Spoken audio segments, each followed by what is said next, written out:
বন্ধুরা, তোমরা যদি দীঘা বেড়াতে আসো তাহলে কিন্তু অবশ্যই সময় করে তালসারি নামক এই সুন্দর অপরূপ জায়গাতে একবার হলেও ঘুরে যেও। পশ্চিমবঙ্গ আর উড়িষ্যার বর্ডারের কাছাকাছি এই সুন্দর নির্মম পরিবেশের সমুদ্র সৈকত।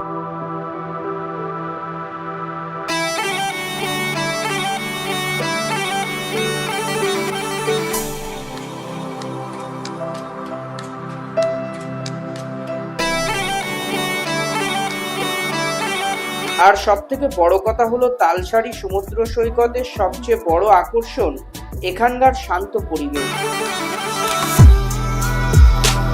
আর তালসারি বেড়াতে এলে এখানকার মেন আকর্ষণ হচ্ছে লাল কাঁকড়া, এবং অনেকটা বিকালের দিকে আমরা এখানে এসে পৌঁছেছিলাম বলে আরো সুন্দরভাবে প্রকৃতিকে অনুভব করতে পেরেছিলাম। তারপর এখানে আরেকটি আকর্ষণ হলো যে একটি ছোট্ট নদী পেরিয়ে বোর্ডে করে যেতে হবে, এবং যাওয়ার পর ওরা একটা চড়ে নিয়ে যাবে এবং সেখানে 20 মিনিট মতো টাইম দেবে। এখানে আসলে কিন্তু তোমরা লাল কাঁকড়া দেখতে পাবে। তো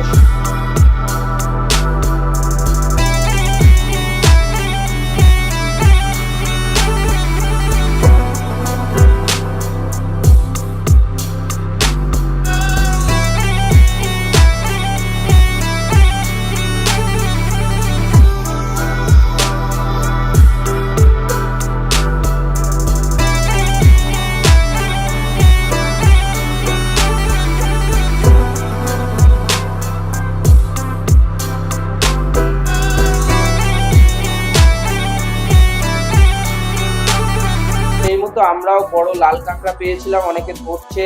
এবং এই যে লাল কাঁকড়া দেখতে পাচ্ছ, এটা আমরা একদম সন্ধ্যাবেলা ধরেছিলাম। তো অনেকটা সন্ধ্যা হয়ে যাওয়ার কারণে আমরা এখানে আর বেশিক্ষণ থাকিনি। তো আজকের মতো তালসারি থেকে আমরা সম্পূর্ণ ঘোরা কমপ্লিট করে, দীঘা বেড়াতে এলে তালসারিতে বেড়াতে এসো, খুব সুন্দর জায়গা।